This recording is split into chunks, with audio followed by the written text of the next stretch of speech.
Hey guys, today we're going to talk about something serious. We're going to talk about something called privacy. I hope you can put on your thinking caps. Let's really dial this one in and let's think about it for a minute. Privacy isn't hiding, privacy is control. And in the next decade, privacy is going to decide who stays free and who gets managed. And because the future is being built on one thing, and that's data extraction. So every click, every purchase, every location ping, and every account you log into all turns into a profile. And once you've been profiled, you can be scored. And once you've been scored, your access can be shaped quietly, automatically, and at scale. So this isn't just a crypto topic. This is a future of society topic. My name is James Roop, and this is True Hold Crypto. What do you hold true?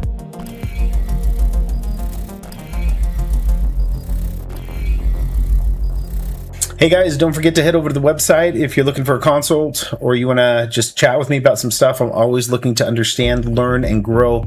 I am part of Tech Alley, a community of technology individuals that have their specialties. I teach the blockchain self-custody component there, but I'm always happy to learn more. And so despite my 10 years of research, I still feel like there is a barrel of things to learn. So please reach out, head over to my website and book a consult. I'd love to chat with you. Thanks.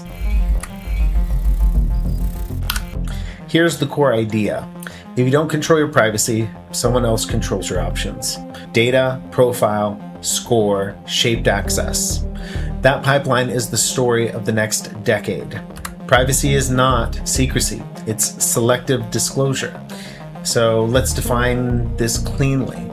Privacy doesn't mean nobody knows anything. Privacy means you choose what to reveal to whom and when. In a healthy world, you can prove you're allowed to do something without handing over your whole life. And you can verify the truth of claim without exposing everything behind it. So that's the future we should want. Verification without exposure. Because right now we're drifting into the opposite. Forced transparency for individuals while systems make decisions about you and that stay opaque. So we have to understand, here's the everyday example, in person versus online. In real life, you can prove something small, like I'm old enough, without handing over your entire identity. Online, we do the opposite. We give away way more information than we need to. Identity, behavior, location traits, devices, fingerprints, everything. And it's kind of unnecessary. That's not convenient, and that's profile building. What's changing right now? This is happening whether people notice it or not. First, identity is becoming digital.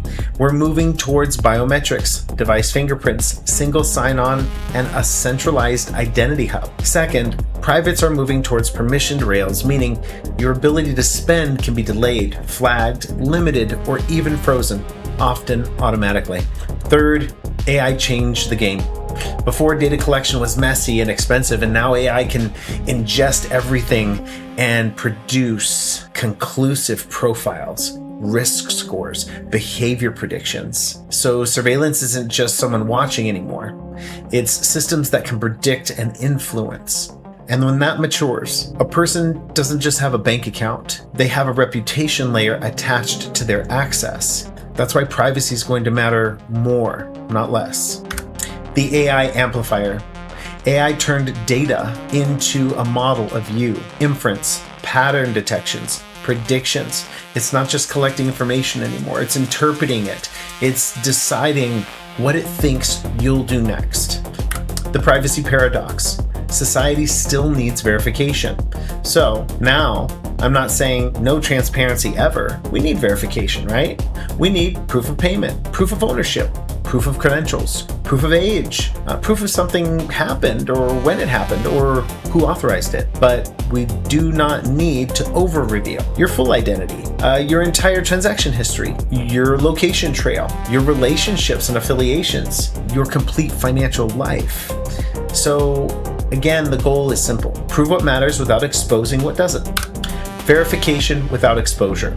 Prove what matters. Don't reveal what doesn't. Where blockchain fits and the trap people miss. Blockchain can be a public truth machine. It can prove settlement, ownership, authorization, timestamp.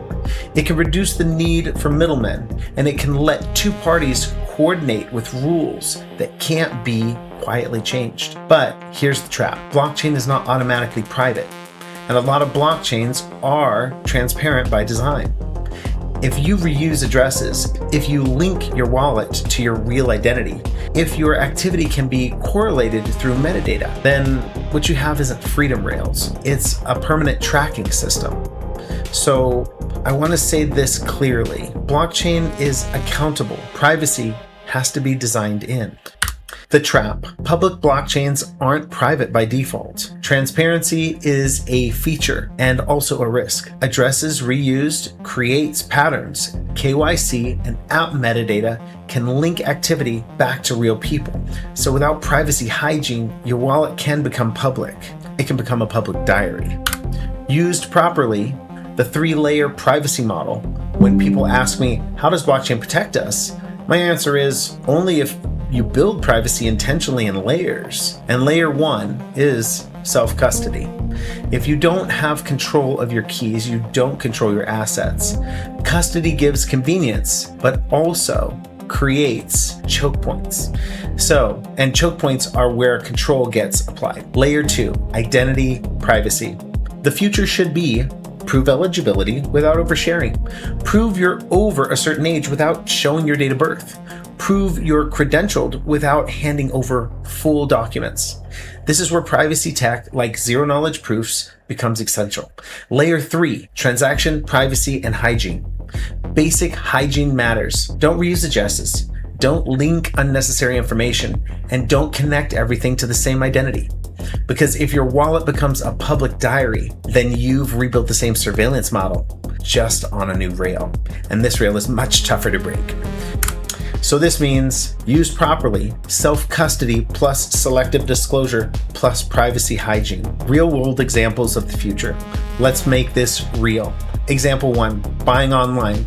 Today you hand over name, card, billing address, email, device fingerprint. You're not just buying something, you're building a profile. In a better future, you prove payment and settlement without giving away your entire identity graph. Example 2, employment and licensing. Instead of sending full documents everywhere, you send cryptographic proofs. The employer verifies it in real time instantly, and without storing a pile of your sensitive information, you're all set. Example 3, donations and public causes. You can support something without painting a target on your back, while still providing funds and receiving accounts for all the activity. That's what privacy is for. Normal people living normal lives without being tracked into a corner. The warning: privacy will be attacked from both sides. Here's what's going to happen. The government and corporations will say that we need more surveillance for safety.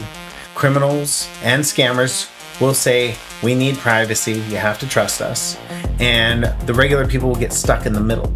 So let's be blunt. Privacy is not the enemy. Ignorance is. Scams thrive on secrecy and confusion, and real privacy thrives on education, control, and good tools. So we can't lose those metrics. They're very important. The choice we're heading to. So here's the bottom line. Privacy is becoming expensive, not because it's wrong, because it's powerful. Blockchain can either become the rails of surveillance or the rails of individual control. And the difference is not a buzzword. The difference is self-custody, selective disclosure, and privacy built into the design. Privacy is the foundation of freedom. And if you want a future where people can trade, live, speak without being managed, then privacy isn't optional. It's the upgrade. This is James Roop with True Hold Crypto. What do you hold true? Thanks, guys. Talk to you soon.